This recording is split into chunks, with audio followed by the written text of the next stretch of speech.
There's no SARS-CoV-2, hence there's no COVID-19, hence there's no variants. There's no Gamma, no Delta, no Omicron, and there's certainly no damn monkeypox.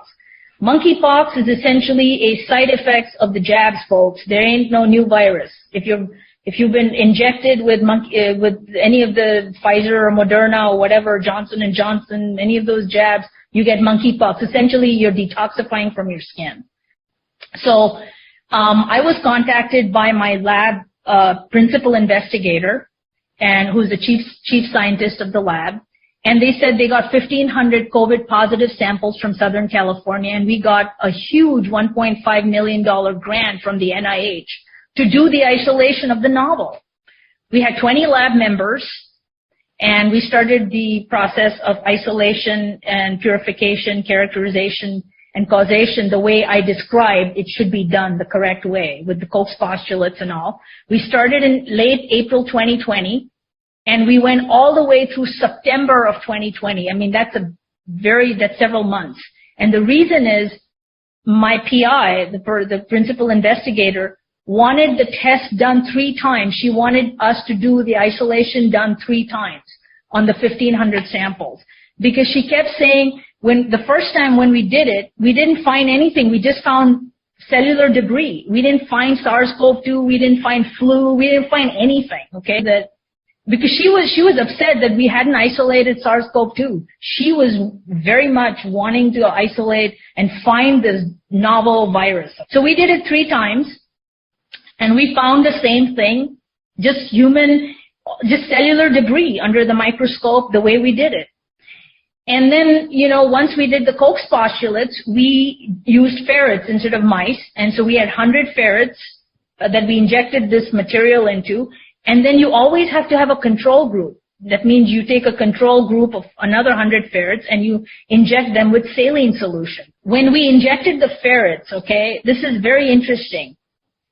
The ferrets, if there was something really deadly like a virus or something that makes people sick, which they say all these people had runny noses, high fevers, pneumonia, blah, blah, blah, headaches. Well, the ferrets should also get those same symptoms. Nothing happened. All were healthy. They were moving around, very active, vibrant. In fact, their appetites increased. Some of them got kind of chunky. And 10 ferrets lost a little bit of fur on their tail, and that's about it. Losing fur on your tail is not SARS-CoV-2. So she sent emails to other universities saying this is what we found. We contacted 100 universities in this country, of which only 6 responded. They said, all right, we'll replicate this whole process exactly the way you did it. They took about a month and a half to do their studies, and they found the same thing we did. That's all. They didn't find SARS-CoV-2. They didn't find the genome. They didn't find anything. I mean, nothing was found. 7 universities then called the CDC. Robert Redfield was the director. I call him Fauci's colleague and Trump appointee as CDC director. We called them and we said, hey, these are the findings. Okay. 2.5 hours on a Zoom call back and forth, and he says, just call it SARS-CoV-2. I don't care what you found. You found something else, you have to call it COVID and SARS-CoV-2. If you don't call it SARS-CoV-2, you're going to lose your job. You'll never work in a lab again. I'll make sure you never work in a lab again. Your lab will be closed down, underfunded, not funded, et cetera, et cetera. We said no.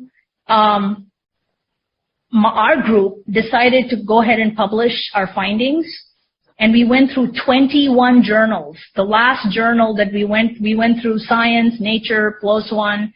The last one we went through was in October of last year, October 2021, the Danish Medical Journal. We decided to go outside the country. We thought, okay, maybe if we go to Scandinavia, they're usually open-minded.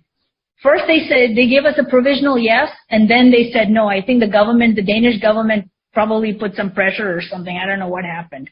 Between like June of 2020 through early August 2020, after we found what we found, and the CDC said you have to call this SARS-CoV-2, blah, blah, blah, we actually started calling the CDC and asking them to send us an isolated, purified sample so we could test it, okay? So we could actually do the causation studies and Koch's postulates.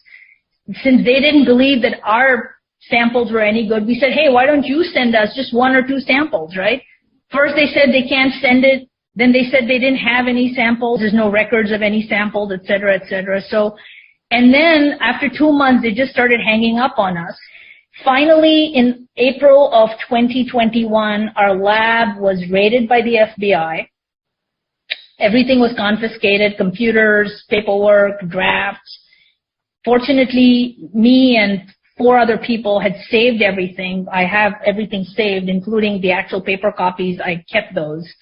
The drafts, all our work, writings, everything. So we have all of that. We've saved that. We can still publish. Thierry on Twitter wrote that everyone who touches Zelensky resigns, which is interesting. After failing the UK at every opportunity to serve globalist interests, Boris Johnson resigns as Prime Minister, to which the Russian Kremlin expressed good riddance. Italian Prime Minister Mario Draghi, who helped deliver Italian weapons to Ukraine and rallied support for Ukraine's entry into the EU, announced his resignation. Last month, Estonian Prime Minister Kaja Kallas expelled the populist center-left Center Party, claiming that she needed to form a new government to support Ukraine in their war against Russia. And on Thursday, Kallas officially resigned as a formality to form a new government, which he has already reached a consensus between the center-right Reform Party, the Social Democrats, and the conservative Fatherland Party, to form a new 3-party government to support Ukraine. And Sri Lanka's president, Gotabaya Rajapaksa, who supported the Ukraine despite sanctions crippling his own nation, emailed in his resignation after fleeing the country. Beyond resignations and beyond meet and greets with Ukraine's puppet President Zelensky, we have also just seen the assassination of popular anti-globalist leader Shinzo Abe, and the dramatic loss of confidence expressed by the people towards Macron, Trudeau, and Biden. What is happening here?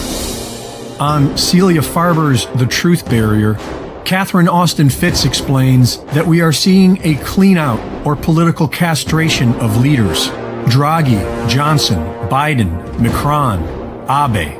Their political capital is exhausted, and/or they will not push the next wave aggressively. Mr. Global is looking to bring in a whole new round of fresh, meaner leadership. The next wave is total collapse. And it's not easy to find people willing to be the fall guy for the destruction of a nation.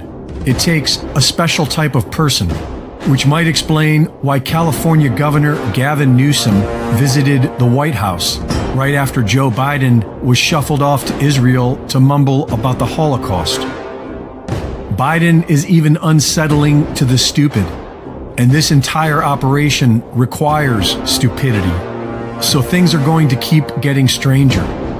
But it probably won't last much longer, because the global financial reset is now imminent. Sri Lanka was just the beginning, and it looks like South Africa could be next, followed by everyone.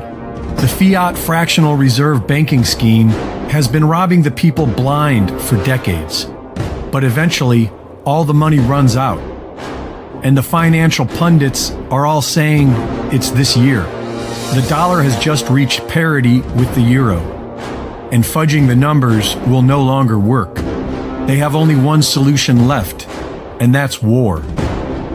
War has often been used to save failing fiat currencies, and having no other options, the psychotic bureaucrats in charge will go to war with Russia, which will only hasten the financial collapse of the West.